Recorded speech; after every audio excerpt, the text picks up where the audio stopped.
my peaceful hometown, and my family. If you've ever driven through Montana, you might have missed Willow Creek without even knowing it. Just a blur of humble houses, a narrow river winding through fields, and mountains rising in the distance.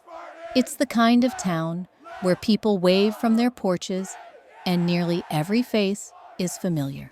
Growing up in Willow Creek, you came to expect a gentle rhythm to life. Church on Sundays, football games on Fridays, and someone always ready to lend a hand when your car broke down in the snow. Our winters were long and sharp, but the warmth between neighbors seemed to keep the cold at bay. My family has lived in this corner of Montana for generations. My dad, Gary Walker, has spent over 20 years as the gym teacher at Willow Creek High, a broad-shouldered, easygoing man who only raised his voice for the school spirit chant, or when my brother Jake and I got a little too competitive in the backyard. Dad's the type everyone greets with a clap on the back at the grocery store. He coached Little League, ran the summer swimming program, and organized community cookouts every July. My mother, Linda, is Willow Creek's heart in a different way. She's a senior nurse at the county clinic, the one people call when someone's running a fever at midnight, or if there's a tough diagnosis that needs explaining in gentle words. Mom has this patience and strength about her. She's the kind who'll bake a casserole for a grieving neighbor and stay hours beyond her shift if a patient needs company. She's practical, but endlessly kind. And when I was younger, I was sure nobody's hug could fix things like hers. Then there was Jake, my older brother by 2 years, and in many ways, my first hero. As kids, we built forts by the creek, raced our bikes down Main Street, and set off fireworks on the 4th of July, even when it was technically illegal. Jake was popular, easy with a joke, and fiercely protective. Not just of me, but of anyone he cared about. He was a star on the high school football team, and everyone assumed he'd go off to college and make something of himself. As for me, I was quieter, content to read on the porch swing, sketch the outline of the mountains in my worn notebook, or help Mom at the clinic after school. Still, I felt lucky to have been born into this family, in this town. There was a sort of pride to it. The Walkers belonged to Willow Creek, and Willow Creek looked after its own. We weren't wealthy, but we never wanted for the things that mattered: trust, connection, and the sense that if you ever trembled on the edge of loneliness, a friend or family member would notice and reach for your hand. Looking back now, that security seems almost like a storybook memory, sunlit and safe. I know that childhood has a way of smoothing the edges, of glossing over the anxieties adults whisper about. But at the time, Willow Creek and my family felt unbreakable. We were woven into the fabric of each other and of this quiet town. If anyone had ever asked, I would have said I belonged to the luckiest family in Montana. The price of family honor. I remember the exact day everything changed. It was the end of September, one of those crisp Montana mornings when the air feels almost too sharp to breathe, and the cottonwoods along Willow Creek flicker gold in the early sun. I was home from my job at the local library, flipping through an old photo album at the kitchen table, when I heard the front door open and my parents' hushed voices drift in. Even before I could make out their words, I sensed something was wrong. The way they looked at me, furtive, anxious, my dad's jaw clenching and unclenching, Mom's hands twisting in her lap, told me this was bigger than the everyday troubles of small-town life. They sat me down, and in a voice trembling with guilt, Dad told me Jake had gotten into serious trouble. Something had gone wrong, badly wrong. It wasn't a typical youthful mistake, a drunken fight or a broken window. but an incident that could bring police, reporters, and disgrace right to our front door. I felt my stomach clench as Mom leaned forward, pleading with her eyes before she even spoke. Emily, I know this is a lot, but we need you to help us. Help your brother. Help our family. It was like stepping onto thin ice, not knowing which word would crack the world beneath my feet. They told me what had happened. Jake had gotten into a fight with another guy at a late-night party. What started as shouting had ended with someone seriously hurt. Witnesses were confused. The story was a mess, but the fallout was clear. If Jake were convicted, he'd lose his chance at college football.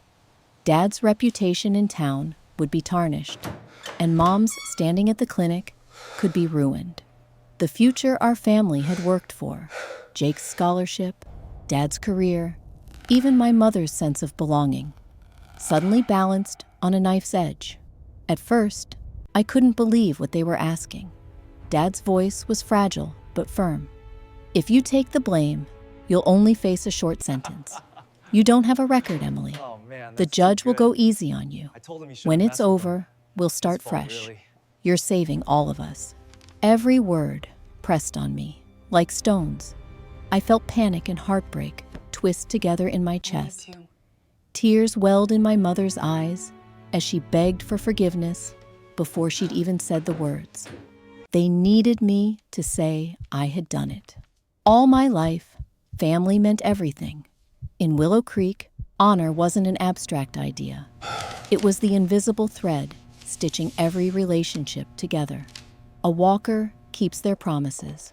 A walker sacrifices for the family. But in that awful moment, the price of that honor felt unbearable. It wasn't just my future at risk, but my sense of right and wrong, my place in the family, my very belief in who we were. That night, I lay awake, replaying my parents' words, trying to imagine life after this choice. Could I forgive them? Could I forgive Jake? Would I ever forgive myself? I cried, hot, silent tears soaked my pillow as I tried to summon the courage that everyone seemed so sure I had. In the end, I said yes, not out of bravery or strength, but because the bonds of my family, for better or worse, felt tighter than anything else in the world. And so, with my heart breaking and my head spinning, I gave them my answer. I would do it. I would take the fall. That was the price of being a walker. And I convinced myself, maybe for the last time, that family was worth everything. The months in prison and lingering pain. Stepping into that jail for the first time felt like stepping through a crack in reality into a shadow world where everything familiar faded, replaced by something colder, harder, and infinitely lonelier. The intake officer barely met my eyes as she took my fingerprint, clipped a band around my wrist, and handed me an ill-fitting orange jumpsuit. The air smelled of bleach and old coffee. My pulse hammered in my ears. Everything I remembered.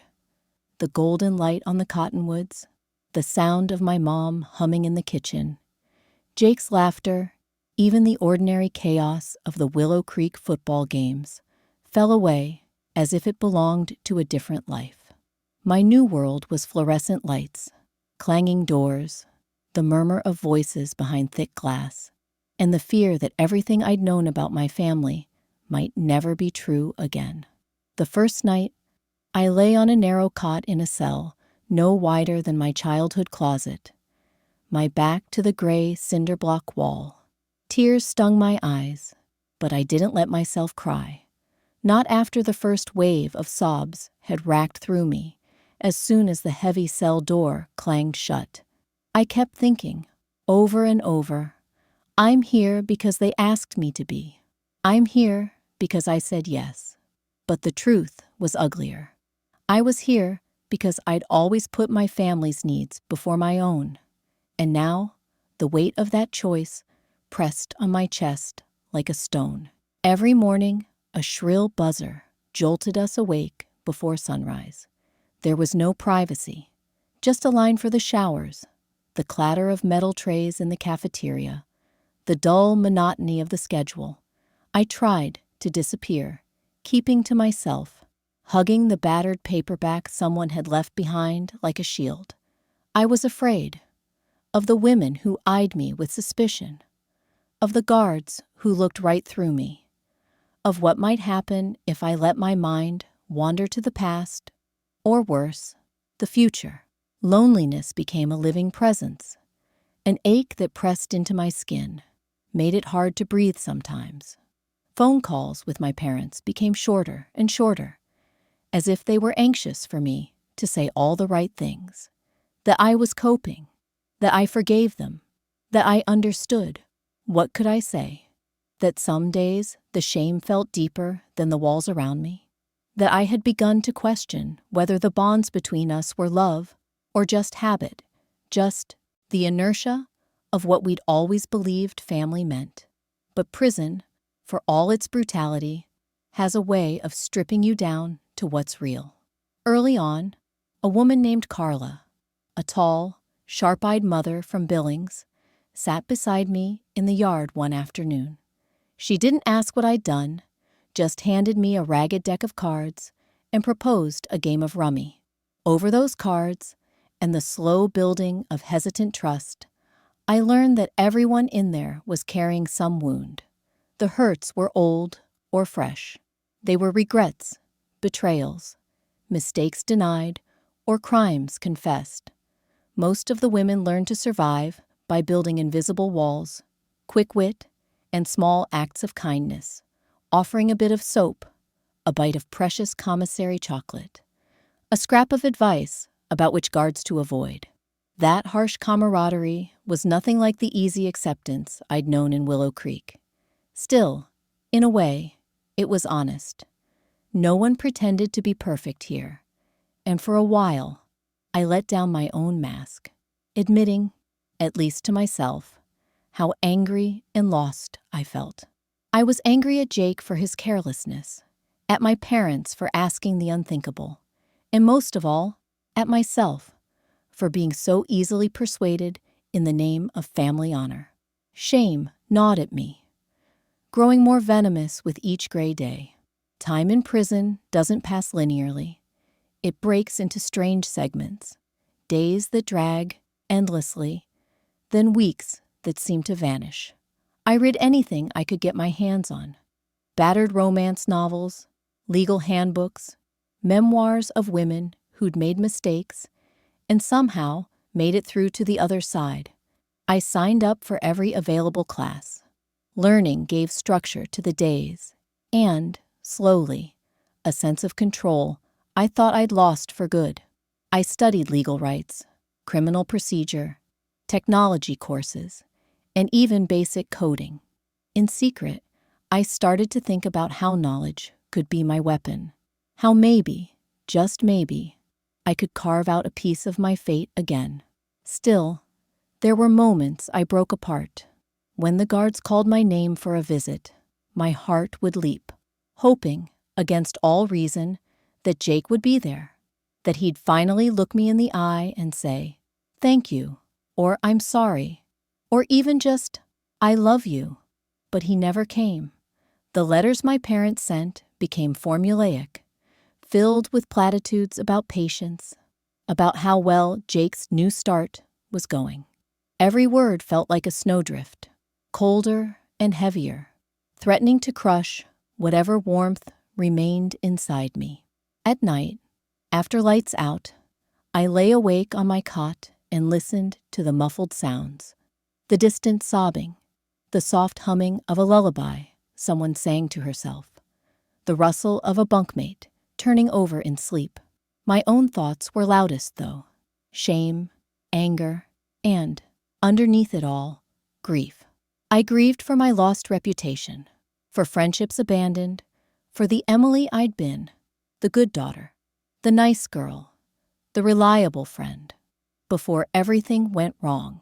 By the third month, prison had sculpted me into someone different. Harder around the edges, yes, but also more aware.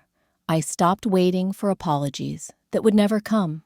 I started writing in a notebook, cataloging everything: daily routines, conversations, even overheard scraps of advice about how the legal system really worked. I tracked which guards were fair and which ones were cruel, what stories the other women shared. More and more, the act of witnessing, of naming reality on paper, became a small rebellion, a way to insist that I existed, that my story still mattered, even inside these walls. There were moments of unexpected grace. One rainy day, the prison librarian, a quiet, silver-haired woman named Mrs. Green, slipped me a copy of To Kill a Mockingbird, whispering, "The world isn't always just, Emily, but find whatever justice you can." I devoured that book in a single weekend, pressing the pages flat, nearly weeping at every word, about courage, about doing what's right, even when everyone else is looking away. It reminded me that compassion lives even in broken places. Holidays were among the hardest times. Thanksgiving passed with a bland scoop of turkey substitute on a plastic tray, and a jangling ache in my chest as I remembered my mother's pies and my father carving the turkey at the end of our crowded table. I wondered if my family even set a place for me, or if they, too, pretended I was never there. I saw women released and new faces arrive. Some left with hope, some with fear, some with nothing at all. The day my cellmate Carla left, she hugged me and pressed a slip of paper into my hand. A list of organizations that helped ex-offenders rejoin the world. "Don't let them break you, Em. You're stronger than you know," she said. I wanted to believe her, though most days I felt anything but strong. I learned to observe and listen in ways I never had before. The system was built to grind people down. Rules changed on a whim. Guards enforced policies unevenly. And the entire place ran on whispered warnings and unofficial favors. But there were stories of resistance, too. Small acts of defiance, women standing up for each other, organizing for better conditions, refusing to be erased by a number and a crime. In therapy group, I barely spoke at first. Eventually, I found the courage to share my own story, the sacrifice, the betrayal, the suffocating silence in the aftermath. Some women looked at me with sympathy, others with skepticism. But I realized I wasn't alone in my anger, my shame, my longing for justice. There was a power in telling the truth, even when it hurt. My last weeks inside, I focused on preparation, reading legal guides, practicing computer skills in the classroom, drafting letters I might one day send to the people who'd abandoned me. I made a silent vow as I marked off the final days. I would not let my time in this place define the rest of my life. I might never be who I was before, but I could still become someone new, someone who fought for herself, who named wrongs and sought to right them, who refused to be silenced. Walking back through the heavy doors on my release day, sunlight felt foreign on my skin. My parents were there to pick me up, their faces stiff with guilt and awkward hope. I saw right away that Willow Creek and the people within it would never look the same to me again.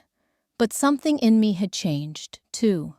A fragile thread of determination, woven through the pain and forged in the lonely darkness. I didn't know what justice would look like yet, or how I'd go about reclaiming my voice. But I knew this.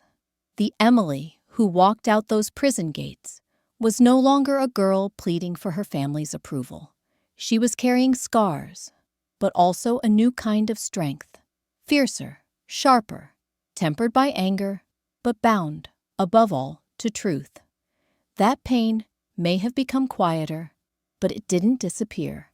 Some wounds faded, others shaped the way I viewed everyone and everything.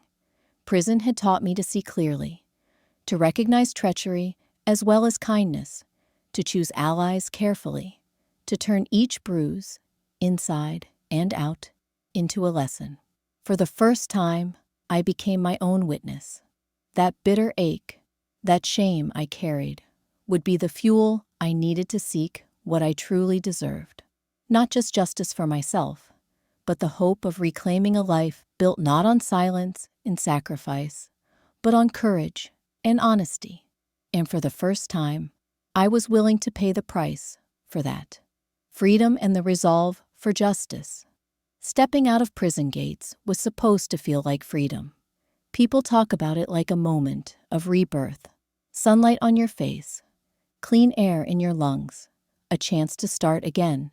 For me, it didn't feel like that. The sun seemed too bright, the sky too wide, and the world outside felt cleaner and sharper than I remembered. I stood on the sidewalk, blinking and squinting, as my parents shuffled toward me, carrying the weight of more than just the bags in their hands. I could feel the tension in their posture, the rehearsed smiles, my mother's nervous hands worrying the hem of her sleeve, my father's forced, "Glad you're out, kiddo." I tried to smile back, but the muscles felt stiff, unused. I had been lonely in prison, but there was a new kind of loneliness awaiting me in the open. The loneliness of returning to a place where no one was truly waiting for you. We drove through Willow Creek in silence. Our old pickup rattled over ruts in the road, past familiar houses and familiar faces, all the trappings of normal. But nothing was the same. People waved like always, but I wondered what they thought behind those fixed smiles. The Walkers had always been respected. The family who ran the school teams, the clinic, the town's summer barbecues. Now, our name was whispered in the town's grocery aisles. I caught glances and half-finished sentences. The kind people think you don't notice. I'd thought I knew pain before, in prison, but shame in your own hometown is a pain that seeps into your bones. You can almost taste it on your tongue. Feel it in the way people glance away, in the chilly politeness they wear like a mask. My brother Jake didn't come to meet me when I got out. He sent a message 2 days later, a brief, awkward text that read, "Heard you're home. Hope you're okay." I read it 3 times, trying to pull meaning from the cold edge of his words. Did he feel relief, gratitude, or just guilt that the sister he'd once swore to protect had paid for a mistake that was his? I wondered what he told himself every night to sleep. My anger, which had kept me company in my cell like a stray dog, began to mutate there in my childhood bedroom. Now it felt different, heavier, sharper. It wasn't just for Jake, or my parents, or even the town. It was for myself, for every time I swallowed my truth and pretended that silence was love. My parents wanted everything to go back to normal. My mother, especially, insisted on routines, setting the dinner table as if I hadn't been gone at all, telling stories about her day at the clinic, reminding me to get some fresh air, or maybe reach out to some friends. My father buried himself in small repairs, a lock on the garage door, a sticky window in the kitchen, never talking much, and certainly never about the truth. They walked around me a little carefully, as if I was a vase glued back together after a bad break, functional, fragile, dangerous, if handled the wrong way. For the first few days, I played along. I made my bed, ate my meals, gave one-word answers to neighbors who called. But at night, in the quiet, I would wake drenched in anxiety, my hands curled into fists, aching for the comfort that neither family nor town could offer now. Sleep was hard, but thinking was harder. My memories circled around the same words, the same scenes. Jake's terrified voice over the phone, my father's trembling hands, my mother's desperate plea, "Help us. Please, Emily. Help us." and it'll be as if none of this ever happened. The lie had become a living wound, and now I was expected to limp along, as though it hadn't changed the way I saw everything and everyone. But there was something else burning inside me, an ember of anger that refused to die down, no matter how much I tried to smother it.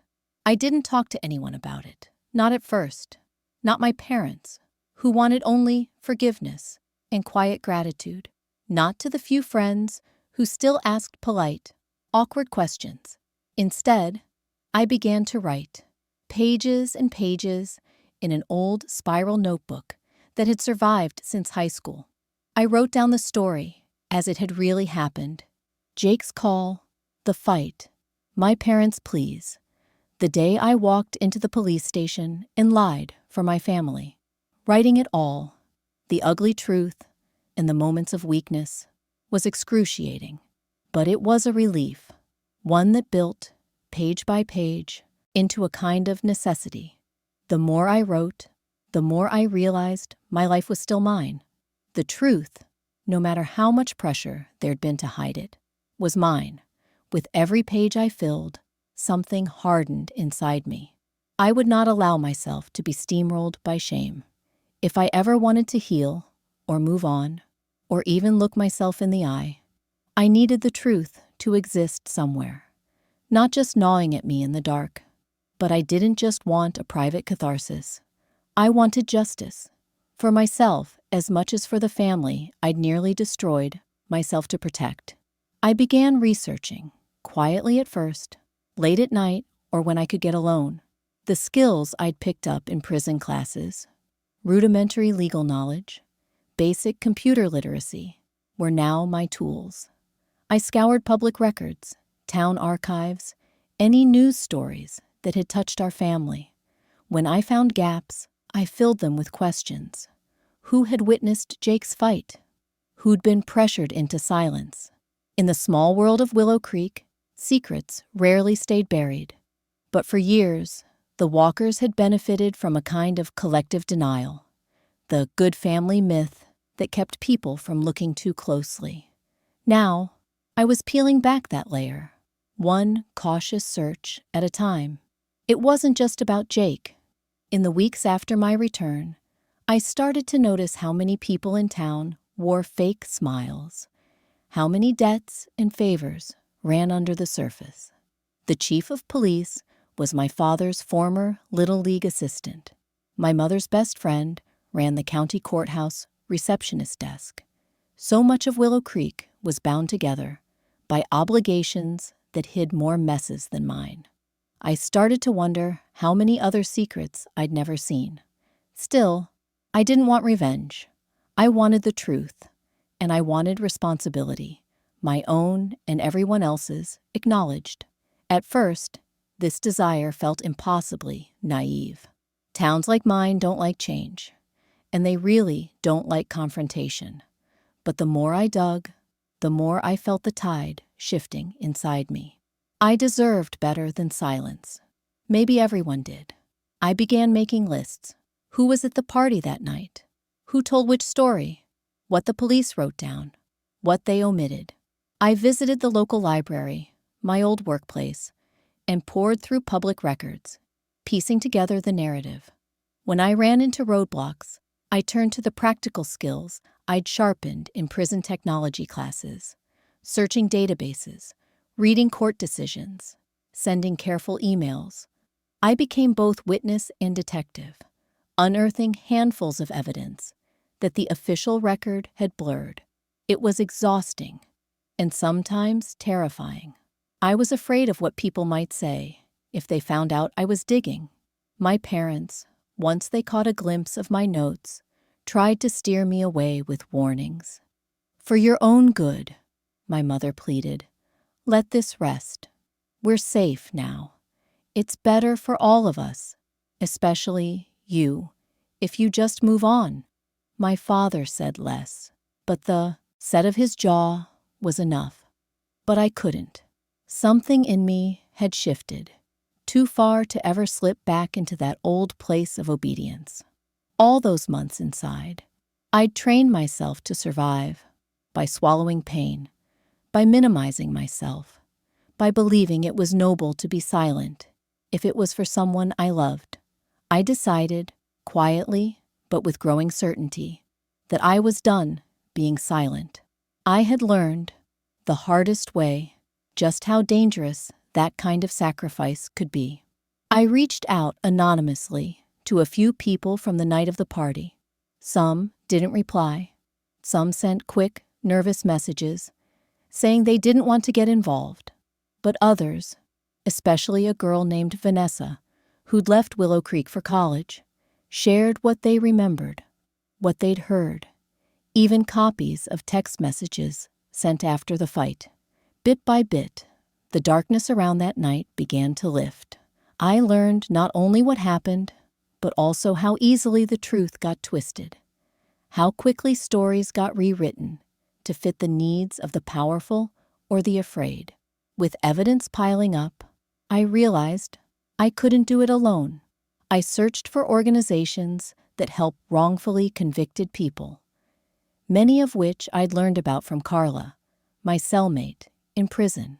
These groups pointed me toward resources I didn't know existed: legal clinics, sympathetic reporters, advocacy networks for activists and survivors.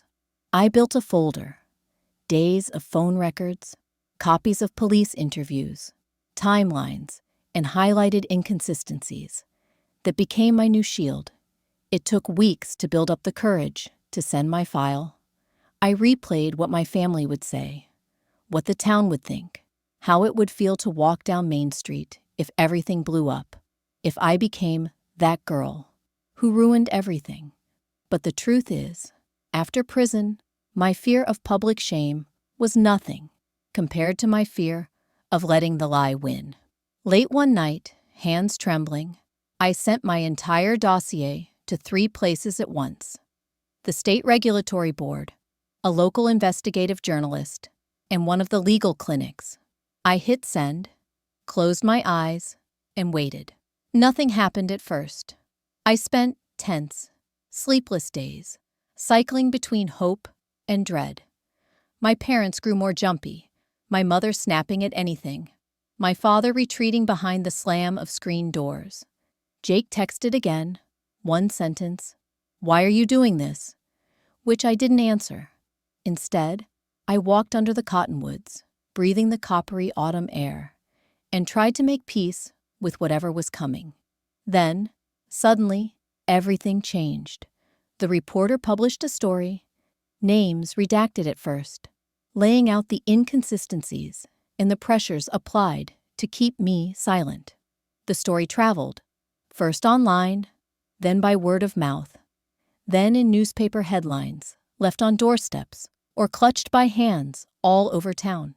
People started asking questions about the party, about the police, about why the Walker girl had really gone to jail.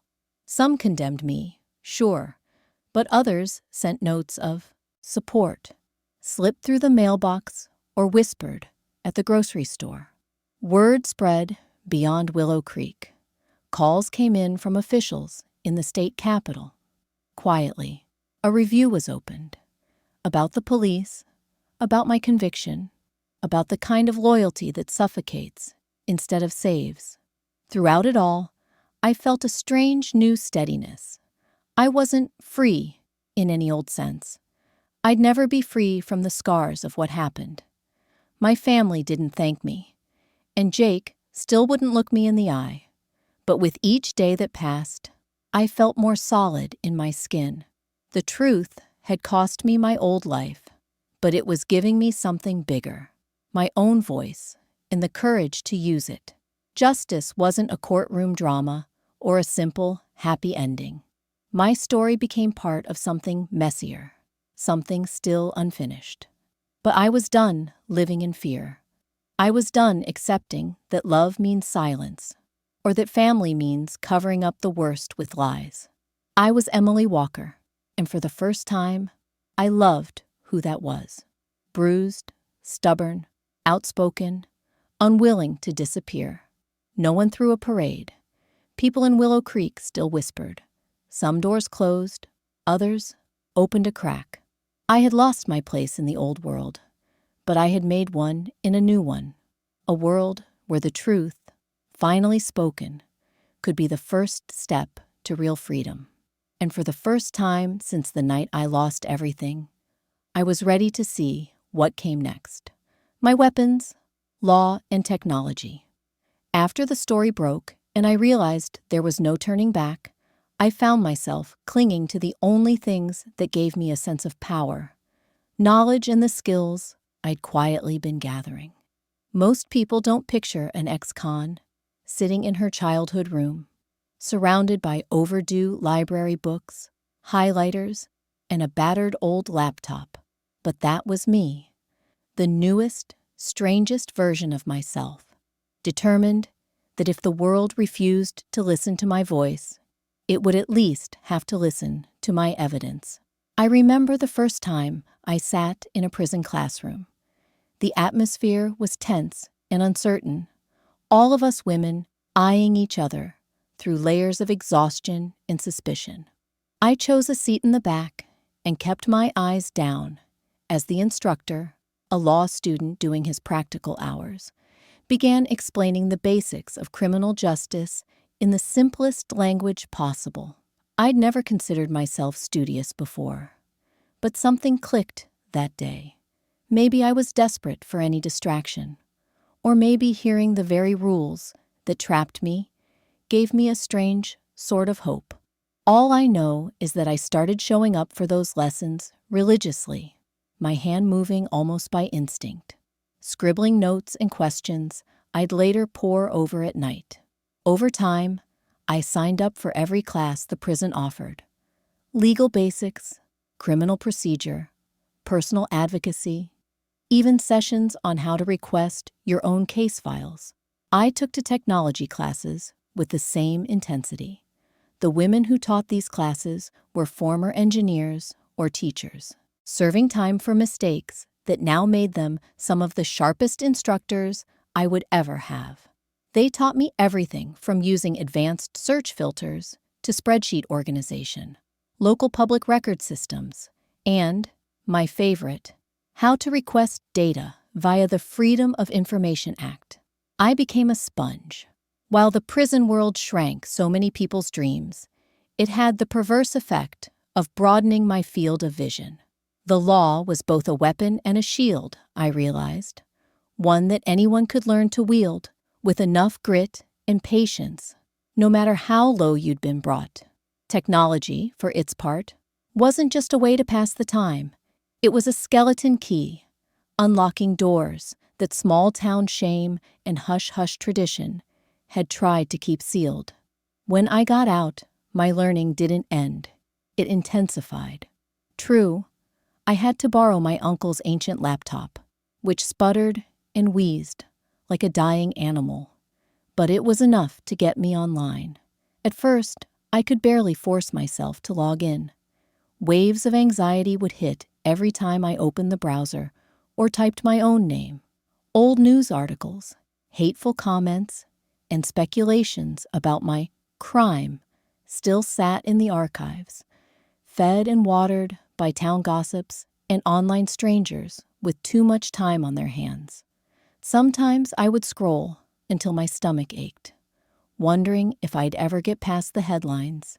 Eventually, though, I made an uneasy peace with those ghosts. Instead of looking at what was written about me, I started looking for what was missing.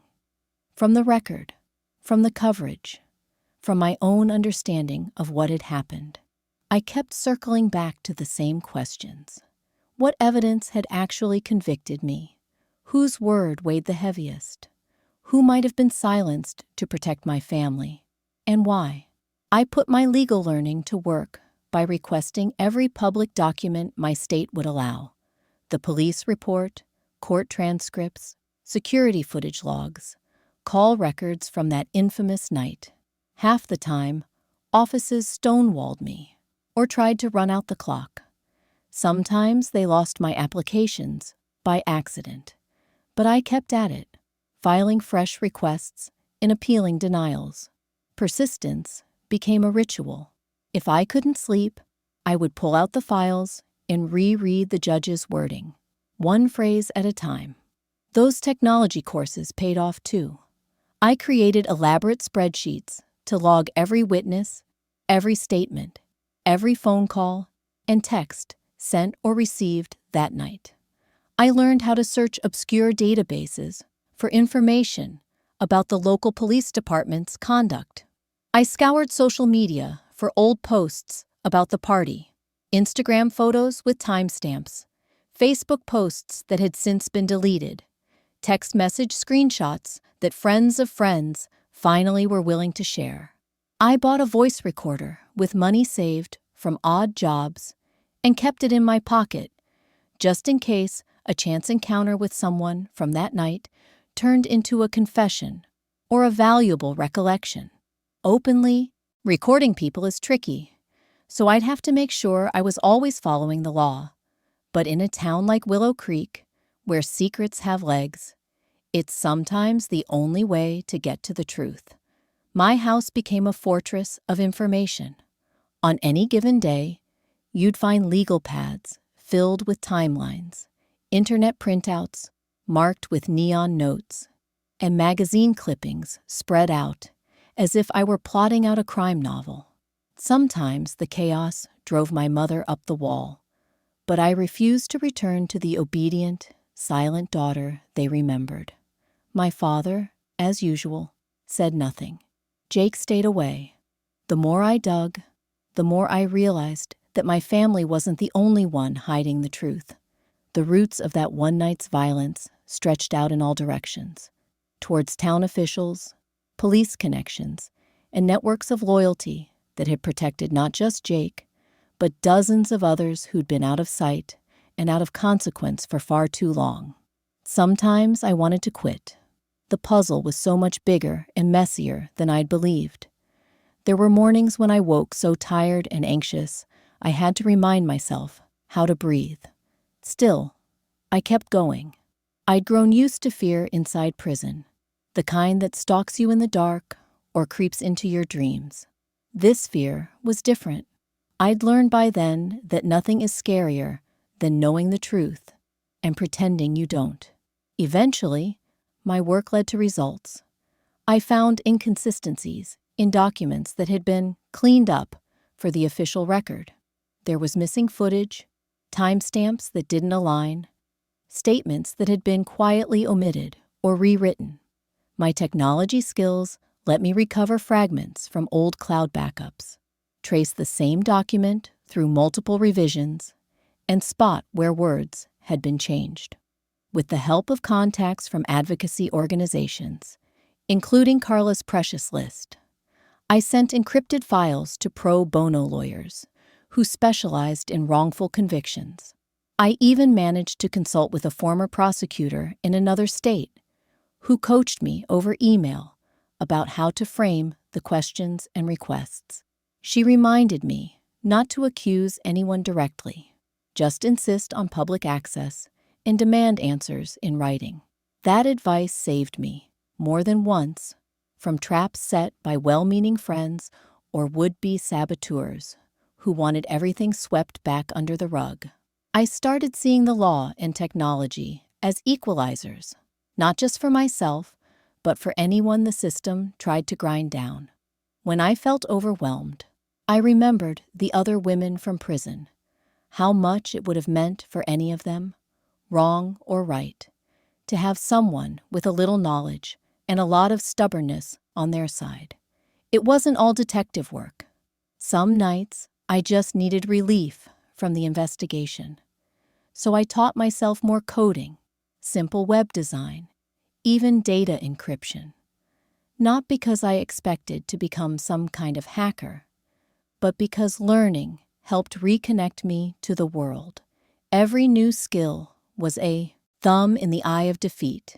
Every new line of code was a silent, stubborn no to abandoning myself. When my folder was finally ready, it was nearly 2 inches thick. Digital records, printed statements, forensics, and a timeline as thorough as any I'd ever seen on TV. Before sending it out, I held it on my lap, hands shaking, Not with fear, but with a weird kind of triumph. I'd been underestimated my whole life, raised to be helpful, not bold, quiet, not questioning. Yet here I was, my weapons, laid out before me, ready to force the truth into the light. Sending my documentation to legal clinics, journalists, and charities was just the first step. I braced for blowback, gossip, threats, more doors slamming shut in my face. All those happened, but so did something else. People in town, some I barely knew, reached out quietly to thank me. A few women admitted they'd been pressured into silence for years, too scared to speak out against the network of favors and hidden debts. A retired teacher left flowers on our porch with a note. "Thank you for your courage. Wish I'd had yours. Once." Of course, not everyone wanted the truth aired. I received anonymous warnings, veiled threats left on our answering machine, angry notes taped to the door. My parents grew more withdrawn, terrified that the fragile reconciliation we'd faked since I'd been released would shatter completely. I heard Jake was drinking more, in and out of dead-end jobs in another county, avoiding Willow Creek and everyone who bore our name. But by then, I was changed. Each skill I'd learned, each piece of proof I'd collected, felt like armor. Law and technology had given me what reputation and silence had stolen: the ability to be heard, to protect myself, to fight back when the world shrugged and said, "That's just how things are." I had seen how easily a life can unravel at the hands of a small group willing to rewrite a story. But I had also learned how stubborn one person can be when armed with knowledge, willpower, and the right tools. Justice didn't come quickly. The legal gears turned slow and ugly. But the story spread, investigations widened, and some of those who'd thought themselves beyond reach were finally being questioned. I watched, not with glee, but with a calmness built from all those quiet, lonely hours of work. More importantly, I knew I would carry these skills forward, not as a secret, but as an example. I started tutoring others in town, kids who wanted to understand the law, neighbors learning to use Google for more than gossip, even former inmates trying to piece together what the world expected of them now. Law and technology aren't always perfect, but in my hands, they were proof no one needed to stay powerless. In the end, my true weapons weren't just the facts themselves, but the determination to learn whatever I needed to stand up and speak out. For the first time, I chose the fight. I chose myself. And that, more than any secret, revealed, or injustice corrected, was my greatest triumph. Exposing the painful truth. Pressing send was nothing like I imagined. I'd spent weeks gathering evidence, hoping and dreading in equal measure. But the moment itself arrived quietly. It was just a click. The documents I attached, files, scanned notes, timelines, screenshots, held the power to unravel everything. My family's carefully constructed facade, our place in Willow Creek, and whatever trust the community still held for us. For a moment, the world seemed to pause as my shaky finger hovered, and then, gone. Out there were the facts, impossible now to reclaim or deny. The days that followed were restless and oddly silent, like the air right before a tornado. Every sound in our house felt amplified. The buzz of my phone on the nightstand, my mother's anxious footsteps in the kitchen, the soft creak of my father's favorite chair as he shifted his weight, pretending to be engrossed in a crossword puzzle he'd barely touched. Outside, Willow Creek carried on, but I could sense an undertow pulling just beneath the surface as rumors began to bubble up and questions started circling. I kept to myself, prowling the house like a shadow, rereading my emails and checking for replies from the legal clinic or journalists who had promised to investigate. The silence from Jake was the loudest of all. I wondered if he knew what I had done, if he sensed what was coming, if, in some pocket of his conscience, he had ever hoped the truth would see daylight. Sleep was a patchwork, a few minutes here and there, but as soon as I would drift off, old fears bristled me awake. I would lie in the darkness of my small bedroom and stare at the ceiling, rehearsing every word I had sent, every detail I had exposed. Regret was a hungry animal, but it never outweighed relief. For the first time since the night everything changed, the burden was not only mine.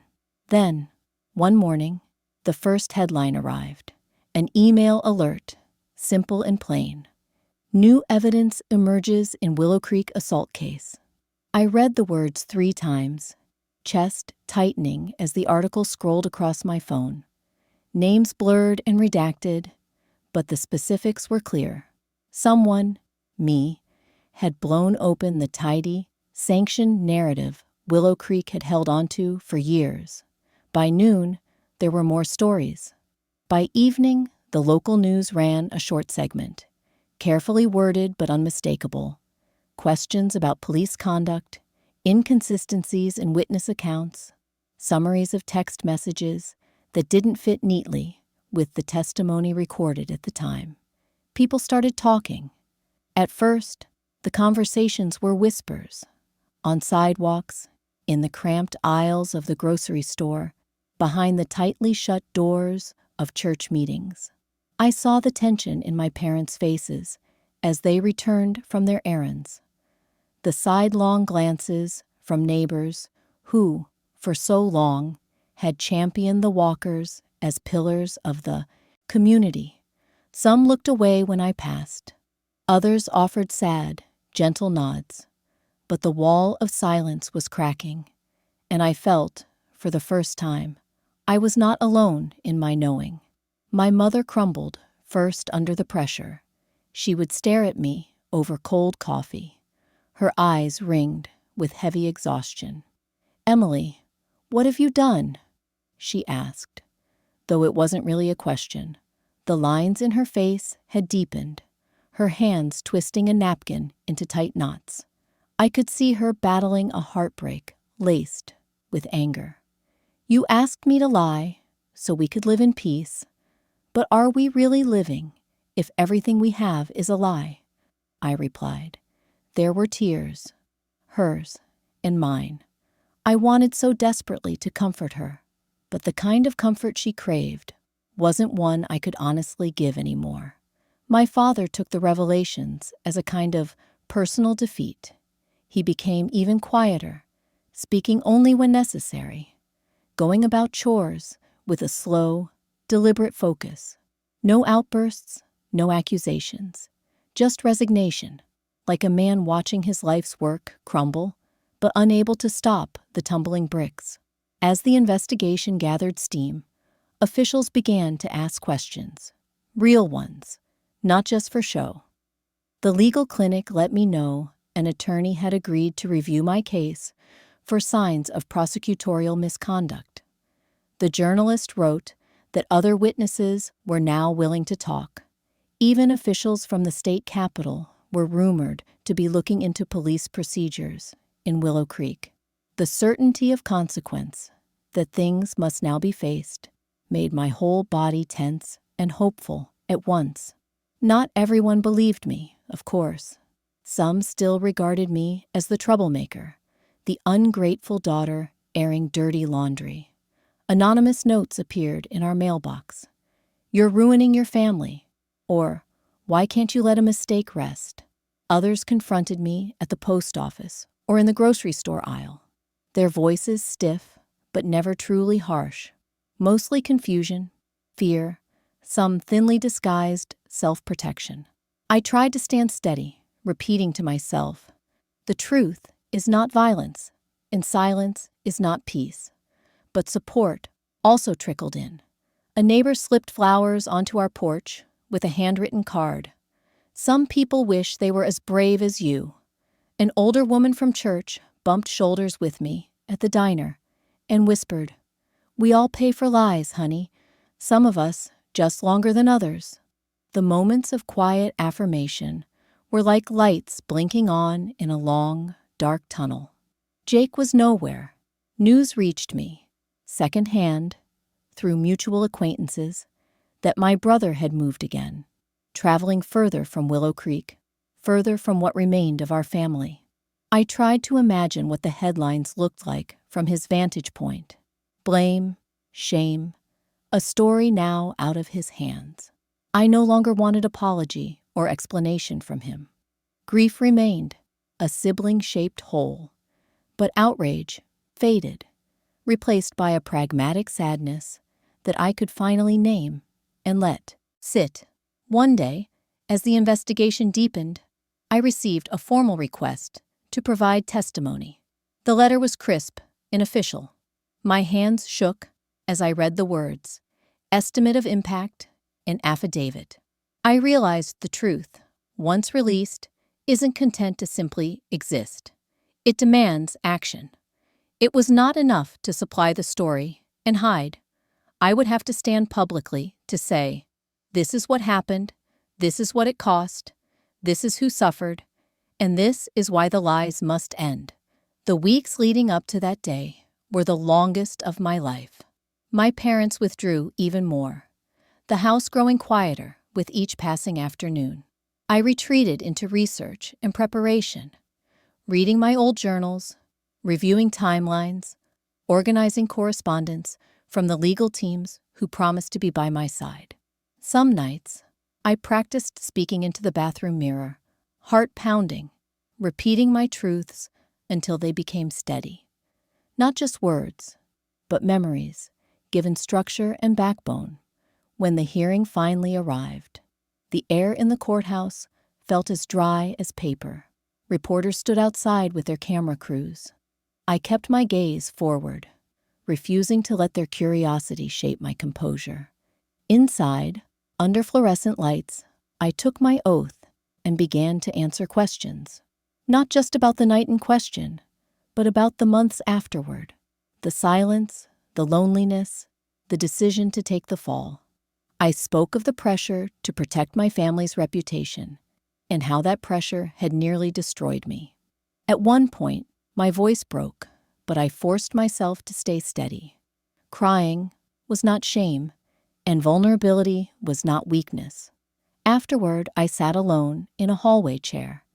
There were no tears left, only a weary sense of clarity. The system, for all its flaws, sometimes still worked when people demanded it.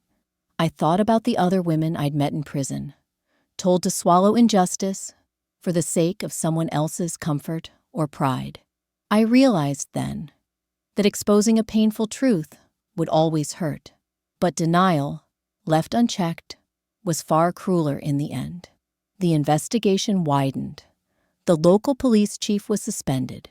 The prosecutor from my trial was called to the Capitol and asked to explain procedural lapses in several cases. Not just mine. New evidence appeared that hadn't been considered at my sentencing. The state board opened a formal review. It was as if, after years of gathering dust, the machinery of accountability was rattling to life in Willow Creek. I had no illusions about a happy ending, but I felt, for the first time, that there might be an ending that was honest. The effects rippled outward. Some families, hearing the truth in my case, came forward about other wrongs that had gone unpunished or unspoken for years. Domestic troubles covered up, schoolyard fights smoothed over for the right last names, favors traded under the table in ways that kept the same people safe and left others exposed. I watched, sometimes from afar, as Willow Creek struggled with the growing pains of public reckoning. People changed, too. Small, in fits and starts. A few neighbors made awkward but genuine attempts to reconnect, inviting me for coffee or asking for help with county paperwork. The local paper began running op-eds about fairness and reconciliation, not just the salacious details of my family's fall. The clinic where my mother worked instituted new accountability rules. The school board held open meetings. It took a long time to accept that, while pain can start as a private wound, the only chance for healing is in the harsh, sometimes scalding, light of exposure. At home, the air began to shift. It never returned to the comfort of the past. But it grew less tense, less crowded by shame. My mother let herself grieve, allowed tears instead of stifled silence. My father, slow but persistent, began to ask about my reading and my classes, as if finally seeing me not as a symbol of loss, but as a whole, neither saint nor villain. For me, healing meant accepting our relationships wouldn't be the same. That didn't mean they wouldn't have meaning left.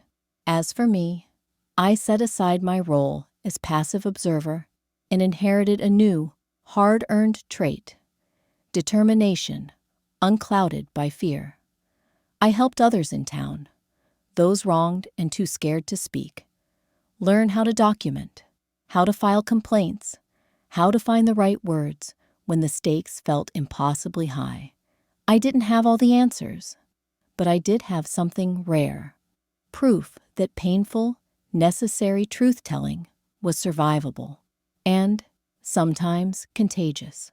Years from now, Willow Creek will remember the scandal with embarrassment and pain. Some will blame me. Others, maybe, will quietly thank me from a distance. But I know, in my bones, that I made the right choice, even though it cost me much of what I once thought was home. Memory is immutable. What happened, happened. But the story is ours to shape with honesty if we choose. It turns out, exposing the painful truth didn't destroy me, or even my family. Instead, it forced us to confront everything false we'd been clutching and ask what was left when the lies burned away. The answer, though smaller and rougher than before, was real. The relief of that is its own kind of freedom, the only one I ever wanted. Ending. Stepping into the light. It's strange to think how the end never feels like a finish line. No soundtrack, no bright banner across the road. For me, it arrived almost quietly, no longer in a cell or a courtroom or hunched over a laptop, but right where I started, Willow Creek. Except nothing about it was the same. I'd spent so long dreaming about this moment, the return to sunshine, the freedom, the mythical, fresh start, that I didn't notice right away when it finally arrived. Muted and imperfect, like the Montana dawn easing its way over the horizon after a sleepless night. Walking the streets of my town, I sometimes sensed my presence. Before I arrived, people shifting, conversations quieting, a mixture of curiosity and caution flickering in the eyes of old neighbors. Some had watched the town's slow reckoning with grudging admiration. Some saw me as the catalyst for uncomfortable change. There was no reverting to anonymity, but I stopped craving it. This was the price of being known for the truth, the price of stepping out from the shadows of my family's expectations and my own silence. For the first time in years, I allowed myself to take stock of my life's terrain, not as a field of losses, but as ground broken open for something new. I woke with the sun, not braced for disaster, but eager for the smallest routines. A walk to the mailbox, the smell of bread rising in my mother's kitchen, the shrill laughter of kids biking past on Main Street. Even the awkward greetings, neighbors who fumbled for words, teachers who offered clipped nods, became markers of progress, signs we were all stumbling forward together. In the language of trauma, I had learned to call these moments integration, the stitching together of before and after, wound and scar, pain and possibility. Healing, I realized, was not a destination, but a discipline. It required honesty, persistence, and an uncomfortable tolerance for half answers. Some mornings, the ache of old shame, the loss of friendships, the fracture with Jake, the fugue of my parents' pain, rose so sharply I wanted to disappear again. But I didn't. I wrote. I walked. I let the grief pass through, without resistance or denial. Darkness, I discovered, was nothing to fear, as long as you stopped using it to hide. My family changed too, in ways both visible and secret. My mother, who had carried her heartbreak like a bruise beneath her uniform, finally began to speak of things we'd all tried to forget. One evening, over tea, she admitted her own remorse, not just for asking me to lie, but for believing that the lie would somehow keep us whole. "I thought I was protecting you," she said, "but maybe I was only protecting myself from the truth." I never craved an apology, but hearing her name, her fear, was almost enough. Our relationship was raw, sometimes tense, sometimes surprisingly gentle, but real. My father moved slower, but the distance between us shrank by degrees. He started inviting me along for errands, letting me fix things beside him in silence, gradually sharing old stories from his own youth, times when he'd failed, or hidden, or wished he'd chosen courage instead of comfort. Maybe he wasn't ready to say it outright, but his actions carried new weight. Fathers and daughters, I decided, had their own clumsy vocabulary for forgiveness. Jake stayed away for months. At first, his silence tore at me, a reminder of the trust broken and the years we might never repair. But time and honesty have their own strange momentum. One winter morning, a letter arrived, scrawled in his familiar loop. Apologies and confessions tumbled out awkwardly across the page. He wrote of guilt, of running, and of the fear that I would never want to see him again. "I don't know how to fix this, Em," he wrote, "but I know you saved me. I know I made you pay for it. I'm sorry for all of it, especially for not standing by you after." There were no promises of redemption, just the fragile beginning of a conversation. For the first time, I wrote him back, not as his shadow or shield, but as a person with my own shape and sorrow. We mapped our pain honestly, and though it was slow, it was a start. What surprised me most was how my sense of community evolved. Willow Creek had always been close-knit, sometimes claustrophobic, its routines woven together by habit and history, and by the secrets nobody dared examine. After the truth broke open, something inside the town shifted. People argued, yes, tempers flared, defenses rose. But there was a hard-won clarity in those conversations. At the grocery store and the library, some greeted me with gratitude for speaking up. Others couldn't meet my gaze, stung still by the messiness of my family's fall. But more and more, tentative questions reached me. How did you do it, Emily? How did you know where to start? What does it really feel like to lose everything and have to rebuild? I answered honestly, even when honesty was awkward or painful. I spoke at the school once, talking to juniors and seniors about what respect and honor mean when they're tested. I led an evening at the library for parents, teachers, and kids. Oh, Know Your Rights session, using the legal research and technology skills I'd honed out of survival. I met with women who'd lost jobs unjustly or teenagers wrongly blamed for fights. When people thanked me, I stopped shrinking away. Stepping into the light, I learned, meant owning not only your mistakes, but the hard-earned strengths that came from surviving them. Not every story ended with reconciliation, but that didn't matter the way it once did. Some friends from childhood circled back. Others remained polite, but distant, I mourned those losses, yes, but I no longer begged for acceptance from people who needed me to be someone I wasn't. Instead, I let new connections grow, people drawn by courage, curiosity, or a quiet resolve to do things differently. In solitude, I found a peace that had always eluded me. I spent hours hiking the trails behind town, journal and camera in tow, sketching the silhouettes of mountains I'd once drawn as a kid. Nature's indifference was oddly comforting. The river didn't judge me for my past. The cottonwoods didn't care what rumors still slipped through the streets.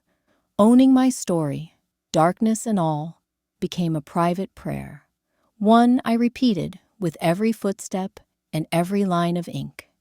The greatest shift was learning to trust myself again. I'd spent years conflating loyalty with erasure, believing that love meant swallowing my voice for someone else's sake. Now, each morning as I looked in the bathroom mirror, I could meet my own eyes and see a survivor, not a scapegoat. My scars, literal and figurative, became points of interest, evidence not of failure, but of endurance and change. When I dreamed, it was less of old terrors, more of open spaces and unfinished stories. Justice, I finally understood, isn't a finale. It's a practice, a stance you choose even when the outcome is uncertain. Sometimes the consequences followed me. A cold comment at the diner, a job opportunity evaporating after a background check, or an awkward smile from an old coach who couldn't quite reconcile the girl he remembered with the woman I'd become. But I weathered these moments with a steadiness I'd only recently earned. My worth, I told myself, was not dependent on approval or reputation. I'd measured it, instead, in the truth I dared to speak and the life I began to build from hard, honest ground. There were new paths now, possibilities that felt both exhilarating and daunting. I'd enrolled in online courses to deepen my understanding of law and advocacy. A regional organization for criminal justice reform welcomed me, first as a volunteer, then as a mentor for teens struggling with the weight of first offenses. My past meant I wouldn't be able to practice as a lawyer, but it didn't stop me from guiding others through paperwork, research, or from speaking about the long arc from error to restoration. My family, never again the storybook crew from my childhood, became something braver, a group bound less by secrecy and fear than by a willingness to tell the truth, even when it hurt. Our family dinners were smaller, but real. Sometimes there were apologies. Sometimes there were arguments. But there was always a sense of motion, a belief that we were learning to breathe at the surface after so long underwater. If there was a single moment that crystallized what the light now meant, it came one autumn afternoon as I helped a high school girl write an appeal letter for her own minor injustice. She paused for a long moment, then whispered, "Were you ever scared that if you told the truth, you'd lose everything?" I wanted to lie, to give her comfort, but instead, I nodded. "I was terrified," I said. "And yes, I did lose a lot, but I found myself on the other side, and I think that's more than most people let themselves hope for." The girl smiled in relief, and for the first time, I saw in her the hope I'd fought so hard to reclaim for myself. This is what it means to step into the light, not to be unbroken or unafraid, but to choose clarity over comfort, to stitch wounds into wisdom, and to walk every day in faith that what's real will always outshine what's hidden. There are still hard days, of course, but I no longer belong to my shame. I belong to myself, to what I've survived, and to the truth that set me free. The future doesn't glitter, but it gleams, quietly, persistently, like the sun climbing over Willow Creek on the day I chose, finally and entirely, to begin.